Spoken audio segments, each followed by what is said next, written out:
So, Mrs. Ip, last week you surprised many reporters when you turned up at LegCo in a blue dress with a yellow jacket. Now, was that symbolic of the fact that legislators still have a role to play in breaking this deadlock? Well, I think it was part fashion, part political statement. Yellow is always one of my favorite colors. Yes. And secondly, I wanted to make the point that no one has a monopoly on yellow or any color. Yes. And there are different shades of yellow anyway. Mhm. You know. Mm. Yes. Okay. So, earlier this week, Carrie Lam rejected Occupy Camp's proposals for ending this impasse and insisted that civil nomination won't happen because it's Beijing's, it's the framework set by the National People's Congress. So, under this framework, do you still see space for compromise? I think civic nomination is really a red herring.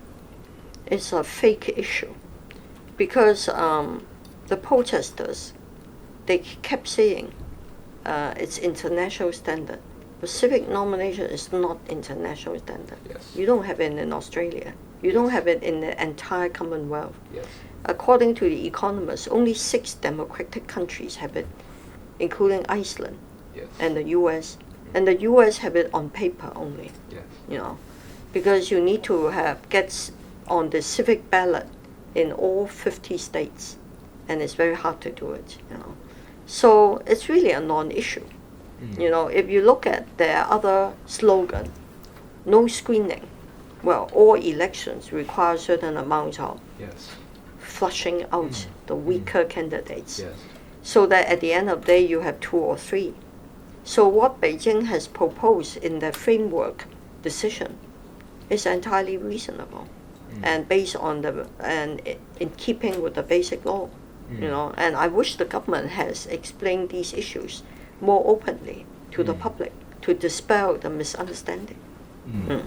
But in order to end this impasse, do you see any space for compromise within this framework, such as lowering the threshold so that people have a bigger chance? Well, I've been telling the students, and I said so publicly today, the Beijing's framework decision of 31st August allows room for democratizing the nominating committee, because the explanation on the decision says although the numbers and the proportion of the 4 categories on the nominating committee will remain unchanged. There are 4 categories. Yes. Commerce, industry, finance, Yes. that's Cat 1. Cat 2 are the 10 professions, all elected by Hong Kong professionals. Cat 3 are the 5 groups: agriculture, fishery, social workers, culture, sports, performing arts, labor unions, so on, And Cat 4 are the politicians, people like us. These are, all of them are people elected locally. And the decision, the explanation on the decision says some of the organizations, new organizations can be added. That is what we are supposed to discuss in the next stage. And I've suggested even more youth groups could be given the votes. Youth groups and women's groups could be given the votes. Even the Federation of Hong Kong Students, they could have a voice. Yes. They could have a vote. Of course, it's not for me. I don't have the authority to offer.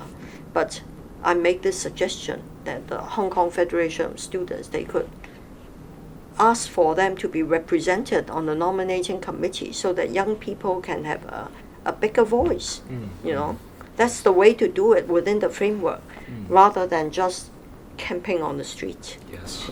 Now, with the Occupy protest, right, we seem to be exclusively focused on this issue of nomination, the process of nomination, and we seem to forget that there are other ways to reform. I remember 8 years ago you wrote your master's thesis on Hong Kong's democratic development, in which you advocated not one man, one vote, but one man, two votes system.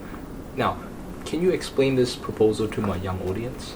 Well, the nominating committee discussion has to do with electing the chief executive, nominating candidates for the chief executive. The one person, two votes suggestion in my thesis Yes. of 2006 has to do with legislative council elections. So there are two separate issues. You know, my proposal was put forward to deal with the question of functional constituencies. Yes. You know, some people think that they should be abolished, you know, altogether. We don't want functional constituencies. But that may not be good for Hong Kong because we need balanced representation. You know, in the legislature, we need not only people who are good at working with people winning votes. We also need lawyers, doctors, accountants, you know, people who understand finance, you know, business, to have a broad representation. Instead of abolishing functional constituencies, one way to deal with it is to make sure every eligible voter has 2 votes. One to vote for a functional representative, Yes. and one to vote for someone at large. You know, but it's the same rationale behind legislatures that have bicameral representation, and upper house and lower house. In the lower house, you have people directly responsible to the general public on a geographical basis. In the upper house, you keep the experts, you know, Yeah. and they have different terms of office. In the U.S., you know, the House of Representatives, they have 2-year terms.